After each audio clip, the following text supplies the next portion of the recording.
अस्सलाम वालेकुम everyone, this is Bilal from video वाली सरकार। और आज की इस वीडियो के अंदर एक ऐसी न्यूज़ के साथ मैं आया हूं जिसमें लोग काफ़ी ऐसे ज़्यादा लोग होंगे जो अफसोस में होंगे, लेकिन बहुत कम ऐसे होंगे जो कि पब्लिकली एक्सेप्ट करेंगे कि वो अफसोस में है। बेसिकली खबर आ रही है कि पीटीए ने बाकायदा तौर पर एक पब्लिक नोटिस इशू कर दिया है कि जितने भी वीपीएन्स पाकिस्तानी मार्केट में यूज़ हो रहे हैं उनको या तो लीगली प्रॉपरली रजिस्टर करवाया जाए या फिर आपका जो आईपी एड्रेस है वो बैन कर दिया जाएगा। अब पाकिस्तानी मार्केट के अंदर वीपीएन्स मल्टीपल रीजंस की वजह से इस्तेमाल होते हैं। पहली तो ऑब्वियस रीज़न बता देता हूँ कि जितनी भी वेबसाइट्स हैं वो वीपीएन के थ्रू ही खुलती हैं, तो पाकिस्तानी मार्केट के अंदर वीपीएन्स का सबसे मेजर जो रोल है वो वही है। और दूसरी जो बड़ी रीज़न है जिसकी वजह से पाकिस्तानी मार्केट में वीपीएन यूज़ होता है वो ये है कि काफ़ी ऐसा कंटेंट है जो कि पाकिस्तान में बैन होता है। आप यूट्यूब चला रहे हो, आप नेटफ्लिक्स यूज़ कर रहे हो, काफ़ी ऐसी चीज़ें हैं जो कि पाकिस्तानी मार्केट में जनरली या तो हमारी गवर्नमेंट की तरफ से बैन होती हैं या फिर उस सर्विस ने बैन की होती हैं जो कि वो सर्विस लगा के बैठी होती है। जैसे नेटफ्लिक्स के जो शोज़ हैं वो जनरली नेटफ्लिक्स ने ही पाकिस्तान में बैन किए होते हैं, तो जब आप वीपीएन लगाते हैं तो उनका जो एक्सेस है वो आपके पास आ जाता है। सो फोर्थ वाला सीन है कि इसके अलावा भी काफ़ी और चीज़ें हैं जिनके अंदर वीपीएन का यूज़ होता है। इसके अलावा तीसरा और सबसे ज़्यादा इम्पॉर्टेंट किस्म का जो यूज़ है वो वीपीएन का यूज़ है for the freelancers community, for the people जो कि सॉफ्टवेयर हाउसेस वगैरह रन कर रहे हैं। क्योंकि लेट्स बी ऑनेस्ट, अगर आप किसी बंदे को ये बात बताते हैं कि भाई मैं एक सॉफ्टवेयर हाउस हूँ जो कि पाकिस्तान से ऑपरेट कर रहा है, तो उस चीज़ में, और अगर आप एक बंदे को बताते हैं कि मैं एक सॉफ्टवेयर हाउस हूँ जो कि स्वीडन से वर्क कर रहा है या किसी और कंट्री से वर्क कर रहा है, तो उस चीज़ में प्राइस का काफ़ी डिफरेंस आ जाता है। वो आपको ज़रा इज्जत से ट्रीट करते हैं क्योंकि पाकिस्तानी और इंडियन मार्केट के अंदर जितने भी फ्रीलांसर्स हैं उनकी जो रेप्यूट है वो इतनी को ख़ास नहीं है। यही वजह है कि वहाँ पर भी वीपीएन्स का बहुत ज़्यादा यूज़ किया जाता है। और इसके अलावा एक और यूजेज जो कि गवर्नमेंट ऑफ पाकिस्तान कहती है वो है voice over internet protocol services. Basically होता ये है कि किसी और कंट्री का कोई मोबाइल नंबर ख़रीद लिया जाता है। लेट्स से अगर आपका कोई क्लाइंट है जो कि यूएस में बैठा हुआ है, तो उसकी जो हेल्पलाइन का नंबर है वो आप ख़रीद लेंगे।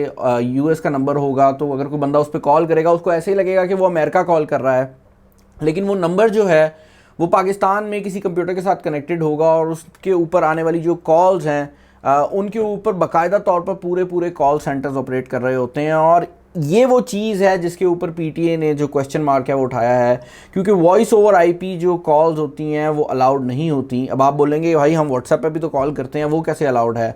वह जब आप व्हाट्सएप के ऊपर कॉल कर रहे होते हैं तो आप इंटरनेट कॉल प्लेस कर रहे होते हैं, जबकि अगर आप वॉइस ओवर आईपी की बात करते हैं तो उसमें होता ये है कि उसका कुछ चंक जो होता है वो एक्चुअल कॉल होती है, लेकिन उसका जो बाकी हिस्सा होता है वो इंटरनेट के ऊपर ऑपरेट कर रहा होता है। और इसमें सबसे बड़ा प्रॉब्लम ये आता है कि जब कोई बंदा कॉल करता है मोबाइल नंबर के ऊपर तो उस बेचारे को ऐसा लगता है कि उसने अमेरिका कॉल किया या उसने चाइना कॉल किया, जबकि एक्चुअल में कॉल जो है वो पाकिस्तानी मार्केट में आ रही होती है। पीटीए ने डिसाइड किया है कि ऐसे सारे वीपीएन्स जो कि पाकिस्तानी टेलीकम्युनिकेशन अथॉरिटी से रजिस्टर्ड नहीं होंगे उनको बंद कर दिया जाएगा।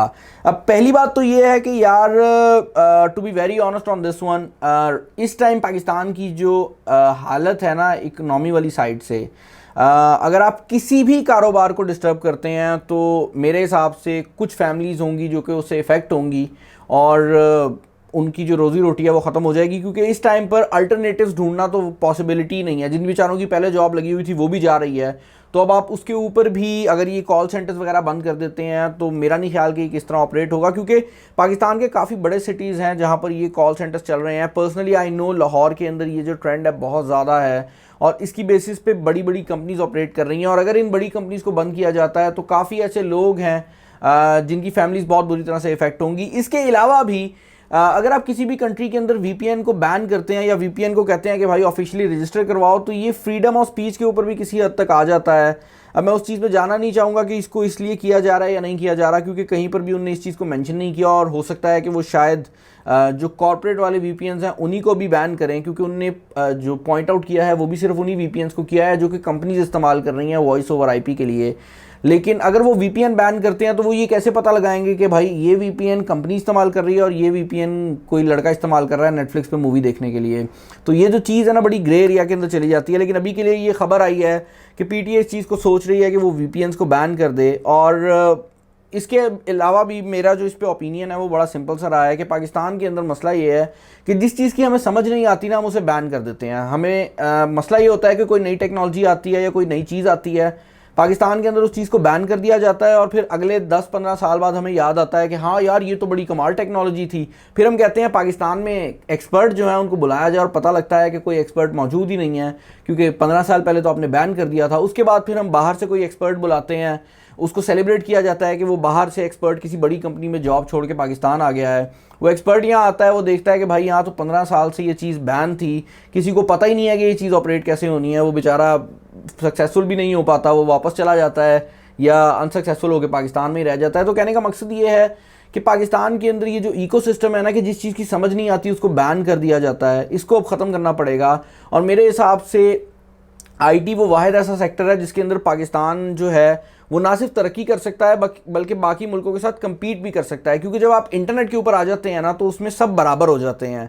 उसमें ये चीज़ ख़त्म हो जाती है कि यार यूएस की इकॉनमी बहुत पावरफुल है और पाकिस्तान की इकॉनमी ख़त्म है। अगर आप इंटरनेट के ऊपर हैं तो वो जो चीज़ है वो काफ़ी हद तक बराबर हो जाती है। लेकिन अगर ये इस तरह की चीज़ें की जाएंगी, वीपीएन वगैरह को बैन किया जाएगा, तो फिर वही चीज़ें होंगी कि जो फ्रीलांसर्स होंगे वो डिस्टर्ब होंगे, उनकी जॉब्स जाएंगी, उनसे आगे जो उनके हाउस होल्ड्स हैं उसके अंदर काम करने वाले जो लोग हैं डेफिनेटली उनकी जॉब्स भी जाएंगी। तो ये जो इफ़ेक्ट है ना, ये रिपल इफ़ेक्ट है। एंड आई पर्सनली बिलीव कि वॉइस ओवर आईपी वाला जो काम है, क्योंकि वो इलीगल है, उस पर डेफिनेटली पकड़ होनी चाहिए। लेकिन जनरल लोगों को जो वीपीएन का यूज़ है उससे नहीं रोकना चाहिए, स्पेशली तब जब आजकल जो हालात हैं, ज़्यादातर लोग घरों में बैठे हुए हैं, एंटरटेनमेंट का कोई ज़रिया नहीं है। आप नेटफ्लिक्स देख लेते हो, थोड़ा सा चिल कर लेते हो, आप कोई गेम खेल लेते हो। काफ़ी गेम्स बैन होती हैं पाकिस्तान के अंदर, क्योंकि हमारे यहाँ रूल्स भी तो बहुत टाइट है ना हर चीज़ के बारे में। अब यहाँ पर जो पीटीए की तरफ से हमें नोटिस मिला है वो बेसिकली एक तस्वीर है, जिसको मैं डाल भी दूंगा यहाँ पर। उस तस्वीर के ऊपर यही लिखा हुआ है कि अगर आप वीपीएन का यूज़ करते हैं किसी कम्युनिकेशन के मीन को हाइड करने के लिए, तो वो पीटीए की रेगुलेशन की वायलेशन है और वो बिल्कुल ठीक बात लिखी गई है। लेकिन आई डोंट नो कि ये अगेन कैसे आइडेंटिफाई करेंगे, देखते हैं क्या बनता है। जो डेट दी गई है वो है इसी महीने की 30 तारीख, लेकिन अगर हम अपने पुराने रिकॉर्ड्स को देखें तो हो सकता है कि ये एक्सटेंड भी हो जाए। लेकिन इस महीने की 30 तारीख तक डेट दी गई है। 30 तारीख को पता लगेगा कि क्या होता है, किसके आईपी बैन होते हैं, क्या होता है, आईपी बैन होता है तो कितनी देर के लिए बैन होता है, तो वो सब कुछ 30 तारीख को पता लगेगा। खैर अभी तक की ये जो खबर है ये आई है, ये मेरी खबर नहीं है, मुझे कुछ वेबसाइट से पता लगी है। तो मैं उन वेबसाइट्स के जो लिंक्स हैं वो डिस्क्रिप्शन में डाल दूंगा, ताकि आप लोग अगर मुकम्मल तौर पर इस चीज़ को रीड करना चाहते हैं तो आप लोग कर सकें। इसके अलावा अगर आप लोगों के कोई ओपिनियंस हैं इस सारे टॉपिक के ऊपर तो मुझे ज़रूर बताइएगा। चैनल पर नया तो चैनल को सब्सक्राइब कर लें, वीडियो को लाइक कर दीजिएगा, दोस्तों शेयर कर दीजिएगा। इस वीडियो में इतना ही। This is Bilal signing off. अल्लाह हाफ़िज़।